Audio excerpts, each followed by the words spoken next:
This is Uncle Si. The Robertson family is telling it like it is, our true story. Here's the next episode of the Blind Movie Podcast with my nephews, Alan, Jase, Willie, and Jeff, Zach, and me, their favorite uncle. Jeff's little. I didn't figure out who the people were at the end episode until Missy explained it to me last night. After the props to Max's feathered bangs. That was me. You were playing your mom's husband? I felt first it should have been a that said a lot to me. Just the inner trauma. This guy. The inbreeding in our I don't know family. what word that's called, whatever philosophy you call that, but it's called inbred inbreeding. in I know nepotism. Yeah. Some sort of weird attraction. It felt like there should have been a date there, but you already had the date earlier. It was weird playing my dad sitting next to my mom. Yeah. I was like, this is getting... Because I didn't think y'all should have kissed like that on the movie. I didn't think that was appropriate at the dinner table. All the kissing and fondling. Yeah. Zach just kept saying, we're acting. We're acting. Trust me, we've got an actor's card for that. You know what the Greek word for acting is? What's that? Hypocrite. See? There you go. There you go. Man. Boy, Jase is dropping the mics here. Jase has some bumper stickers going today. Are we rolling? Of course we're rolling. We're done. Well, that's it, guys. Thank you for hanging around the podcast. We hope you enjoyed it. See you in the Duck Blind or at the movie The Blind.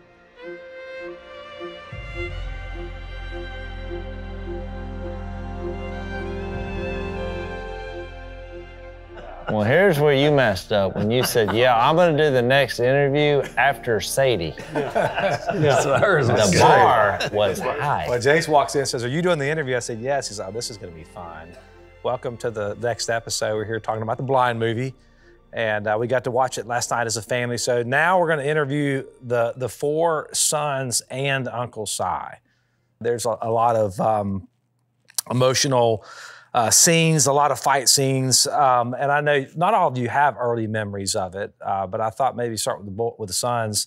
What are some of y'all's earliest memories of life with Phil? Okay, we're talking about pre-Jesus, and what do you guys remember about that? Well, mine go back. I can have flashes of memory even back to Tech, even back to Vettville. They had a little duplex type thing they lived in, and I still remember, and probably just because it's so vivid, because you normally families wouldn't have this, but when I would walk in, when you first walked in, there was like this low hanging thing inside, like a bar, I guess, or beam, and there were a lot of times were deer hanging there, and a number 3 wash tub underneath the deer. And Dad was gutting these deer. I'm assuming it was out of season. I don't know what was going on while we were cleaning deer inside the house. Yeah, it was out of season. Oh, there you go. And so, but I still have those flashes of memory of that. So I was like 4 years old and can still remember that. I remember Bradshaw coming over a lot and hanging around the house. He and Dad were buds. So some of those memories I have even before we left and moved up to Junction City. So mine go back that far. Yeah, you probably have the best memory, but Jase, you had some vivid memories as well from that time period. Yeah, I mean, it was a blur, and I'd kind of tucked all those memories away, thinking that I would never have to relive them. Not that they weren't dealt with, but y'all came up with this movie, and so you pulled me back in. But I guess I remember more of the big stuff. I remember our dad kicking us out of the house that night. I could literally see how it all happened, which I'm glad they didn't show exactly how it happened, because he was in his underwear drinking a beer, you know, ranting and raving. But because I just remember being so appalled, thinking, you're kicking us out? I mean, it just seemed crazy to me. I thought, you're the problem here. But I was glad they had it raining, Jase, because I remember the heavy rain. We left in a rainstorm, and that was depicted in the movie, which, you know, little things you remember, but us getting soaking wet leaving, I remember that. Yeah, I remember, you know, there was a lot more fights at the bar. It just seemed like every night my childhood memory was anticipating everyone going outside and there being a fight, and usually my dad was involved.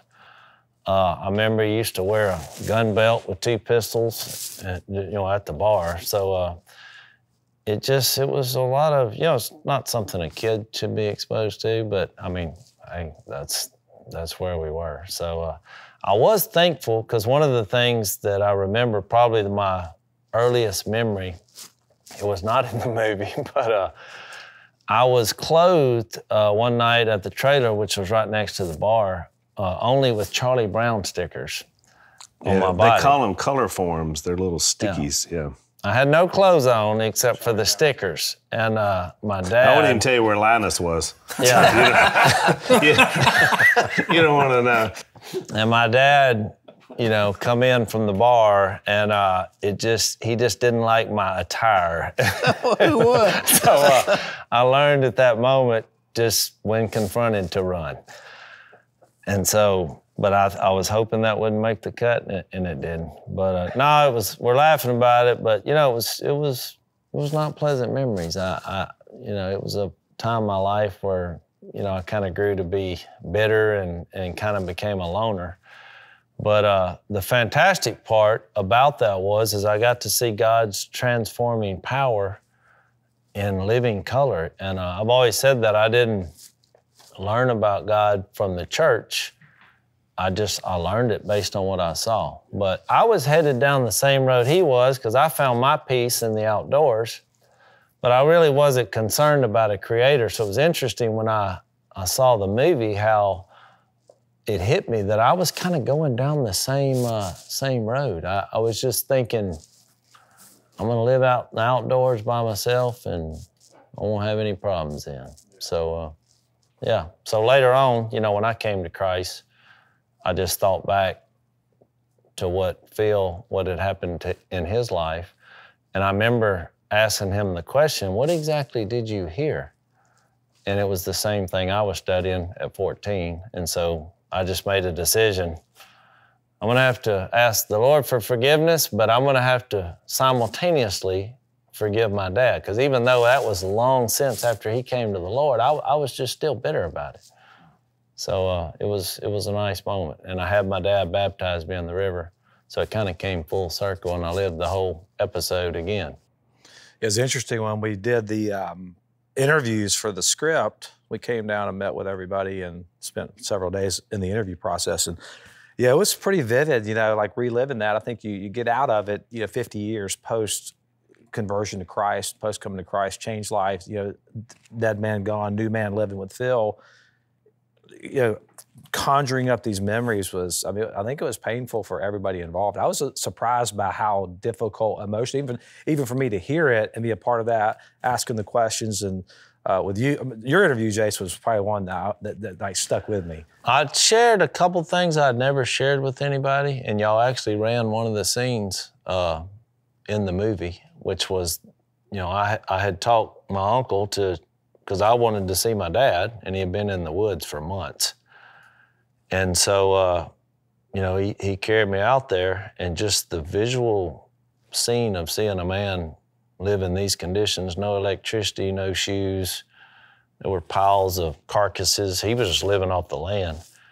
And when he came out of that door, I thought, I don't want to see him. I mean, he was just such a wild, crazed view of a man. He actually looked like a wild animal. Yeah. Yeah, back in that day. I'm serious. Well, I started backing up because I thought, well, what has happened here? And so that was probably the most terrorizing moment in my life, because I thought, this guy has gone completely. Because you were afraid of him. Yeah, he's gone completely. It's funny that you said that, because that was the same thing that I'm looking and saying, where did my brother go? This is some kind of wild, just out of control animal. Were you afraid of him when he was at that place? Yeah. Yeah, and so was the kids, okay? And I actually had multiple conversations with him where I told him, I said, hey, number one, Kay don't deserve this. Number two, the boys surely don't. I said, you're slam out of control. You're turned into something that's not even recognizable, You need serious help. And it just, it fell on deaf ears. Well, so Willie, you and Jeff, do you have, like, what's your earliest memories? I mean, do you remember Phil in that capacity? I'm still afraid of him. We're all a little afraid. He's kind of scary. Yeah, I never got over being afraid of him. Even though he's an old man, I'm still kind of scared of him. I think I can outrun him. No, my earliest memories, we were back in West Monroe living at the apartments. And so that's my earliest memories from life was there. So yeah, I don't remember, but I always got a sense like you could feel the past just in the conversation, in the room. So you knew, like, where something dramatic had happened. It was on its way to getting better, but you could still, you could feel in the conversations, and, you could still, Phil wasn't the nicest guy ever, you could just feel like this, where he's trying to become a different person. And so, yeah, those are the memories I have. I think it's one of the reasons why we're so humorous. You just, you survived. You dealt with it, and we did that with humor, I think, a lot, just amongst ourselves. Yeah. And I think it's a coping mechanism for us. And so I think that's why the show comes along later and everybody's funny. It's because we're funny coming out of something. And so I think a lot of families deal with it that way, because you either get bitter or you get funny, because you got one way or the other to deal with. You don't want to be bitter. Yeah, take you. Bitter's not funny. Yeah, bitter ain't no fun. No, we got real funny. Yeah. That's right. Yeah, Jet, what about you, though? Because you came in, most of your memories of Phil were probably, there was some fear there because Phil's intimidating, but, what's... No, they were like buddies. Jet jumps in his lap. I love my dad. I actually call him Dad, not like these clowns. No, but I will say about the movie, kind of what Al said, what was shocking, I was real close to my grandmother as well. Granny is what we all call her. And I just heard the stories about her being, having mental problems. And to see it, that kind of got me emotional, because I was like, I never saw her. Like, I just saw her, us playing cards and dominoes. And so that hit me pretty hard. Yeah, that hit me too. Yeah, it was sad. Look, most of the time she was awesome, but when she lost it, she lost it. Well, that was why I was the only one in the family, with all my brothers and sisters. They all have different memories of how Mama was when she went on one of her tirades.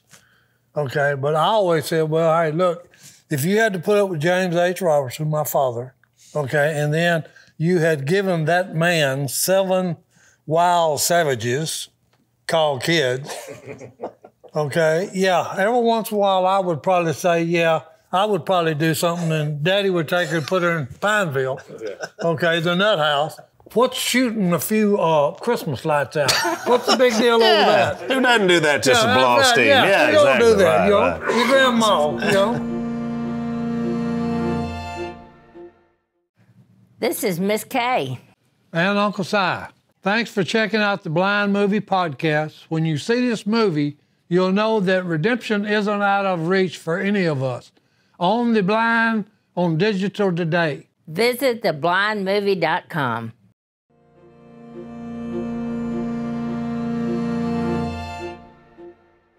So what are y'all's earliest memories of Si? What was Si like when you guys are growing up? A lot more normal than he is now. So, but he's always been a great storyteller, and we used to gather up. I was like Santa Claus. Because when I would come in, I'd bring a bunch of Army stuff with me. I remember all the Army stuff. We thought that was so cool. Yeah. He would, The bags and I don't the know if it was legal Jase, or not, but he was like bringing in The sleeping taxpayers were bags. suffering, but we were the beneficiaries. Now, when we were kids, he was a lifesaver, though. They depicted that well on the movie. Because, it was just, he's fun, and it was... we didn't get to see Si that much. Once he joined, he would have to go and deploy and overseas and come back. And so the fun thing about Si is when he was back, he would come in and he would spend like the whole Christmas or Thanksgiving week with us. And he was just so full of stories and telling us all these tales from Germany and these other places. And we didn't know at the time there was a percentage of truth into the stories that we figured out now. But I mean, like, that was the beauty of it. Si was just a breath of fresh air, you know, and so we loved him coming in and telling stories. So that's my earliest memories, is just sitting and listening to him tell stories, which we still do, you know. So I told my buddies when I was a kid, I would tell them stories that Si would tell us. And they were like, man, you're lying. You don't even have an uncle. And then when Duck Dynasty finally came out, and I had several calls from old buddies I grew up with that were like, dude, you really do have a crazy uncle that has done everything.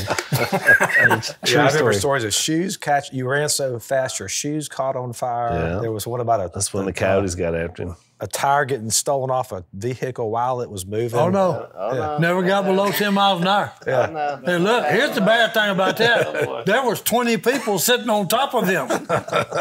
Okay, and nobody saw nothing. You know? Yeah, it's. I've had some insane moments in my life. Yeah, and it wasn't coyotes; it was wolves. Well, it was coyotes. We thought they was wolves. Okay. It was He coyotes. told it as wolves, but Yeah. But I will say this about Si, because since the show and all that, I've gotten an opportunity to go out and do speeches with Si and meet people. And Si's got the biggest heart of all of us. I mean, his heart is 100% genuine, and he loves people, and they love him, and he's the same. People ask me all the time when I'm not with Si, is Si like he is on the show? And I was like, he is the same. He loves people. People love him.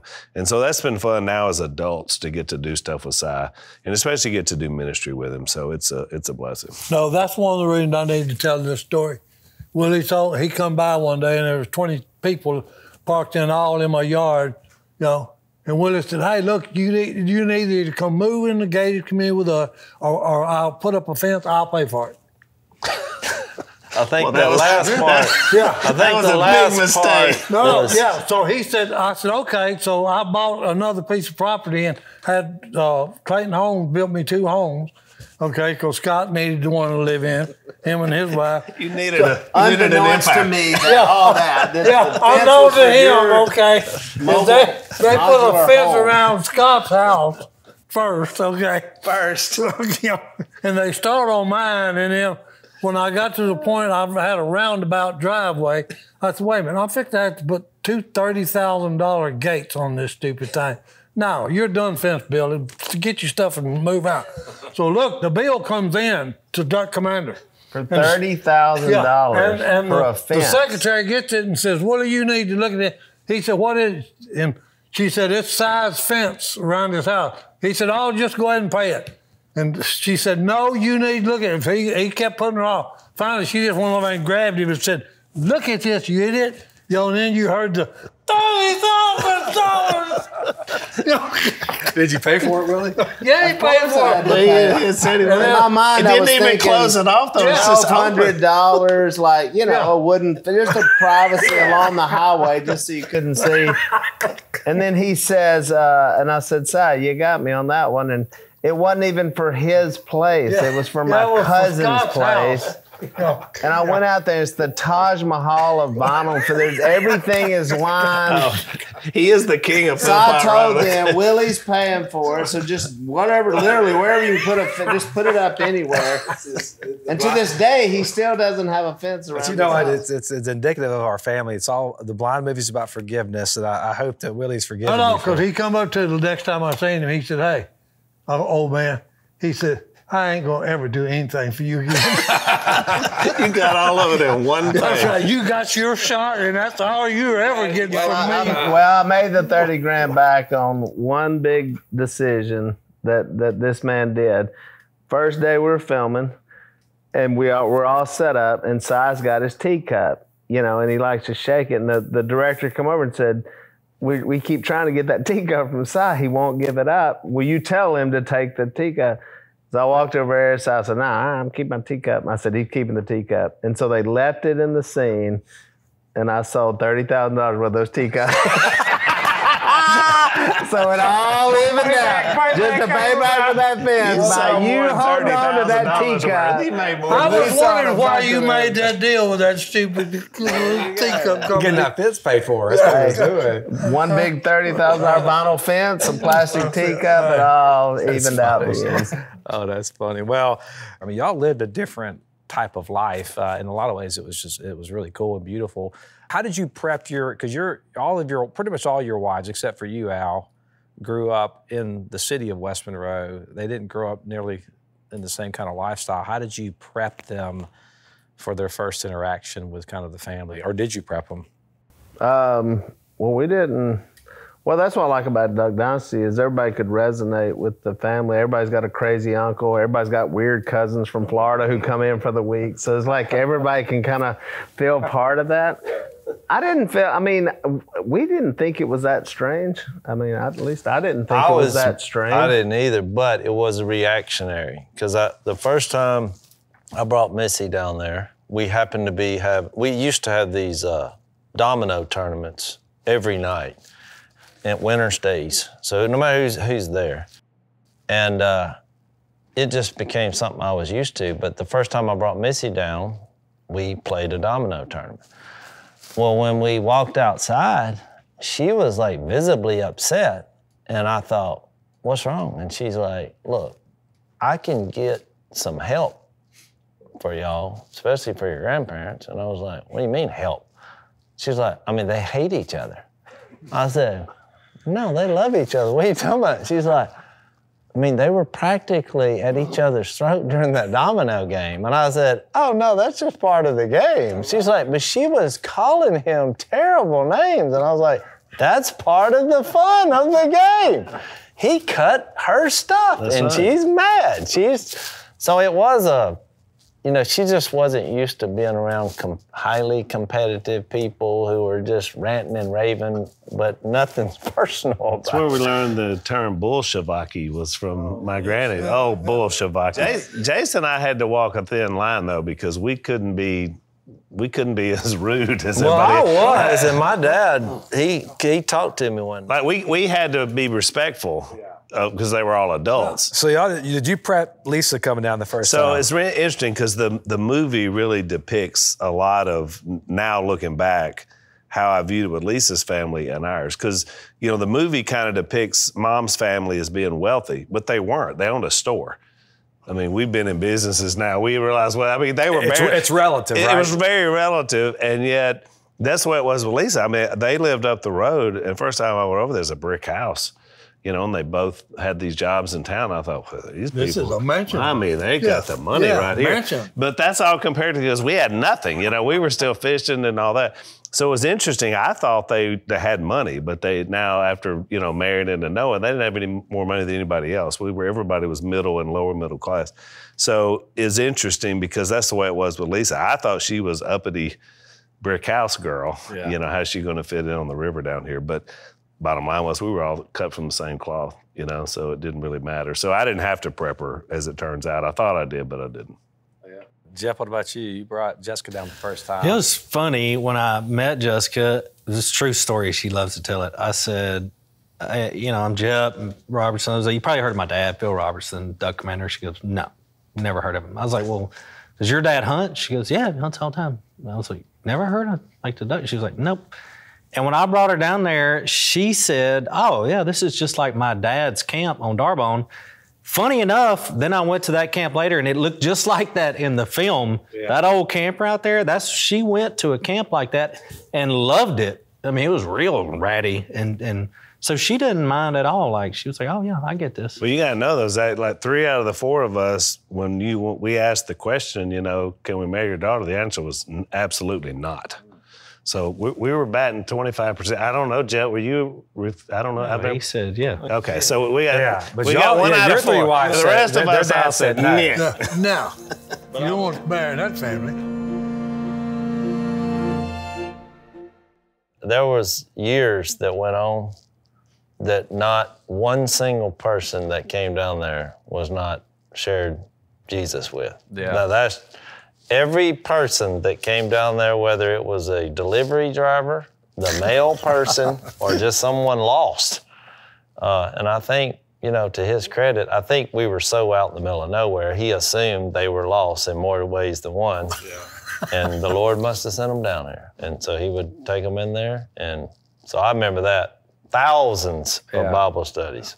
Which was a precursor for our In the Shame podcast. Really, I was like, we can just capture what goes on in this living room and has for years and put that on in a You and I talked about before we started, we said if the people that listen in can feel like they're just watching us in our own living room, then it'll be successful. And I think that's what we try to create. A Bible study in the living room. Well, let me ask y'all this. When if there's something that you would want people to know about your mom and dad, about Phil and Kay, that maybe you think they don't know, or maybe a lot of people know about it, but not everybody knows about it. What would you want? What's the one thing you would want people to know about your parents? When they watch The Blind, they're going to learn a lot of things they didn't know, about mom and dad. Because we've written books, there's a lot of this is out there, but there are things you didn't know. But when I was watching the film, it was interesting because I had never thought about the powerful delusion that had been created by the evil one.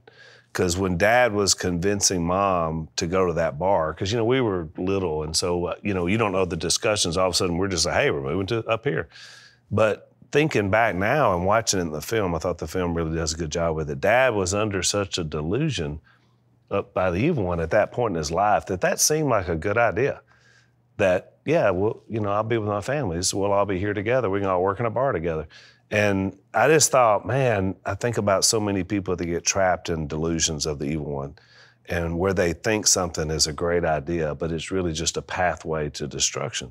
And that's what I saw that in us. And so, I don't know, it was good for me even watching that. What I learned about my own parents is that anybody is susceptible to believe in a lie, if you can't find truth in that moment. And so that was a powerful moment to me even watching the film. And so I thought, man, what would it have been like to take that pathway when it was such a bad, wrong turn? And of course, we know where it led, to something terrible, but then ultimately something great. Jase, what about you? What would you want people to know about Phil and Kay? I would say, just to be positive, even looking back on my dad's past life, there was one quality that my parents have that I've never seen any other human being have it as well as they have, and it's that they viewed all people equally and with value.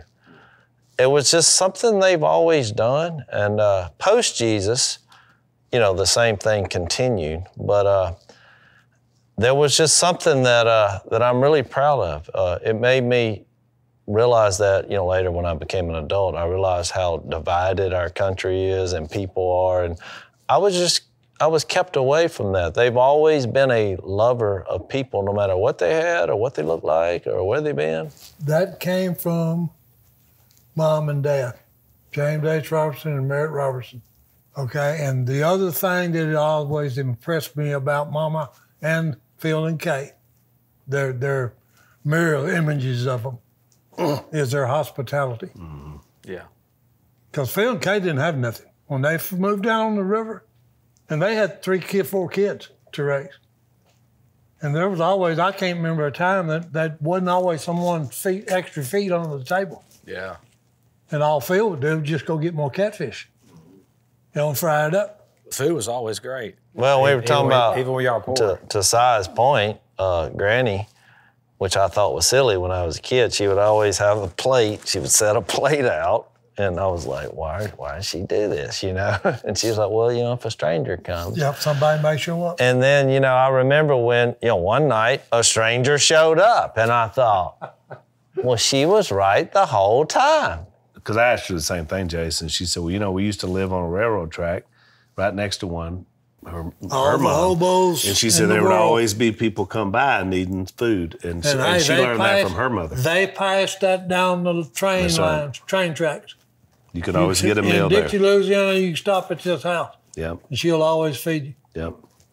So it's just generational, Yeah. That's cool right there. Jet, what about you? What do you want people to know about your mom and dad? I mean, I guess maybe something that really stood out to me, because I think it relates to me and you especially, was how Aunt Jan, your mom, her role in them coming to know the Lord, and even Mom and Dad, and I thought that's what happened with me and you. If we didn't have Willie and all the brothers, everybody, it was like, it was good to have family that looked out for you and didn't necessarily tell you what you wanted to hear, but what was right and wrong, and this is what you need. And so that really stood out to me as like just family loving you.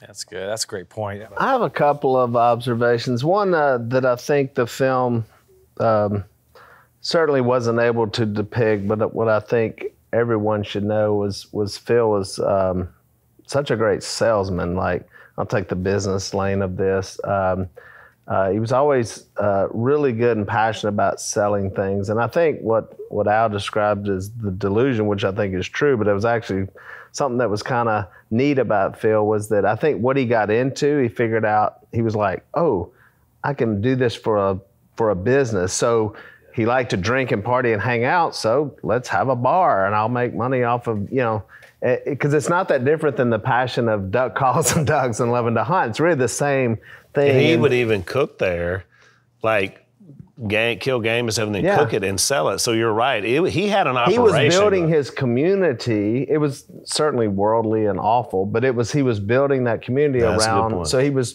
pulling that around, which is the thing. It's like sometimes I think the things we hate about the movie, we're like, oh, Phil was so awful, but it was the same passion that he just put towards the Lord. It's just like Saul and Paul, that same passion. If he would have been a middle of the road guy, there wouldn't probably be a movie about him. So it was like, he was so passionate, gung-ho, and now he turns this over to that.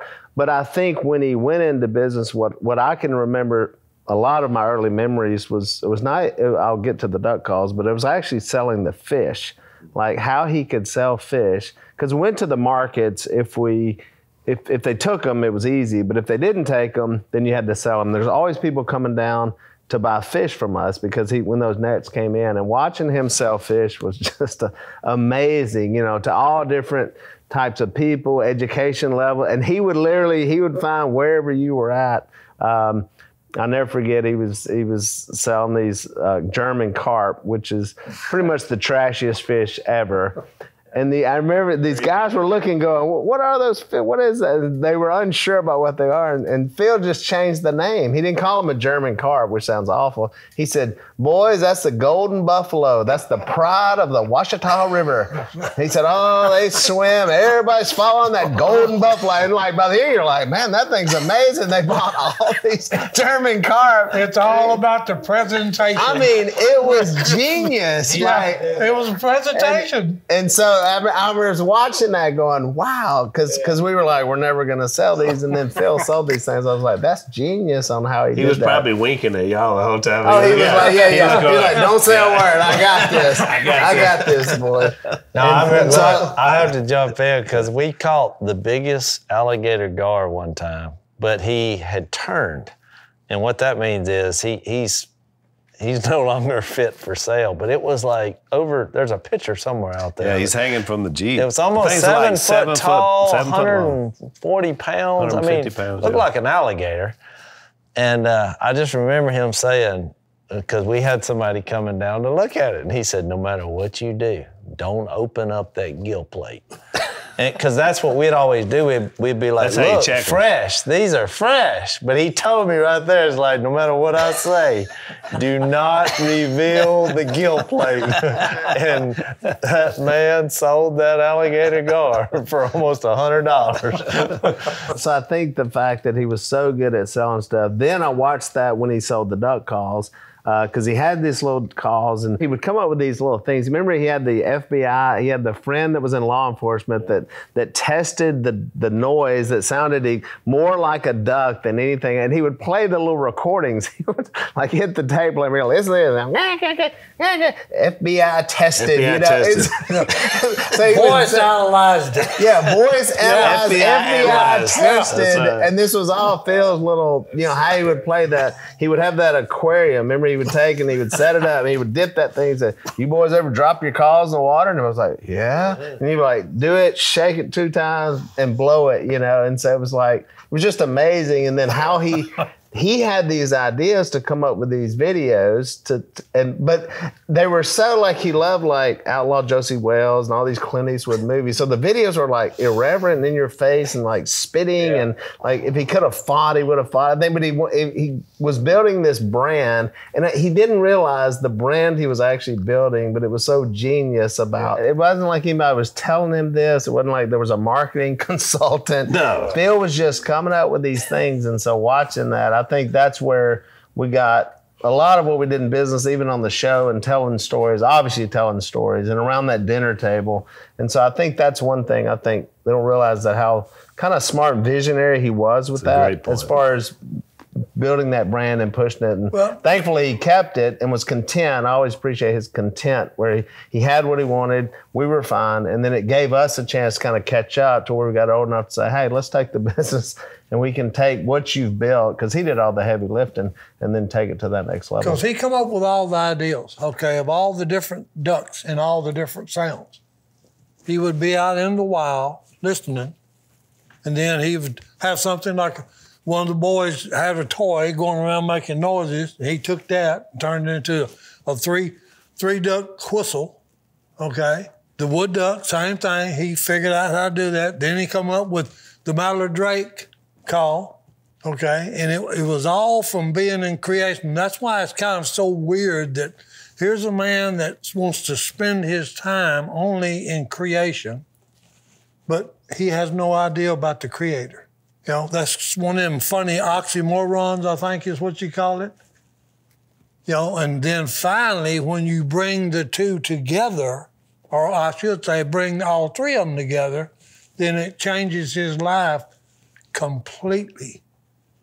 And then looking, you know, forward like 50 years, okay, it's changed all of our lives. And like I've told him, for a guy that moved off to hide out from friends and hide out from everybody else, God is sending hundreds of thousands of people to share with, you know. And Phil was rejected by the kind of the duck hunting community at the time. This was like back when it was like real proper and like world champion duck callers and acrylic. And it was a way to do it. Phil was the complete opposite. Because the other duck call manufacturers, they had won the duck calling championship with their call. But it didn't sound like a duck. And Phil said, I'm going to sound like a duck. He took it kind of the working man, and so he just had this.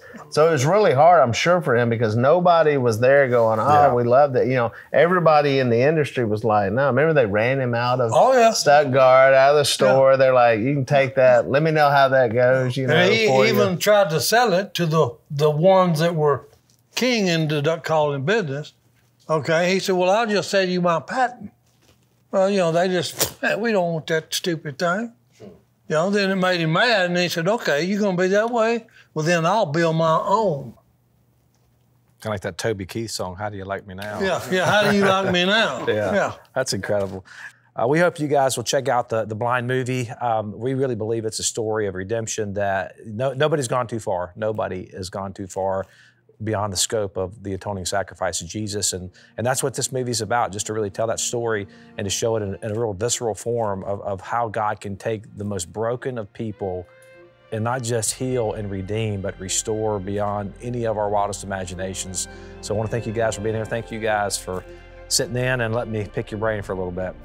Hey, Zach, and look, I know you're being humble, but you know, your role, you playing your dad at that dinner table, it moved me. And I want you to know that. I know you're too humble to admit it. That's how I'm just saying. Hey, all we can say is you're from Florida. So let's go. That says it all. Okay, let's cut. Cut.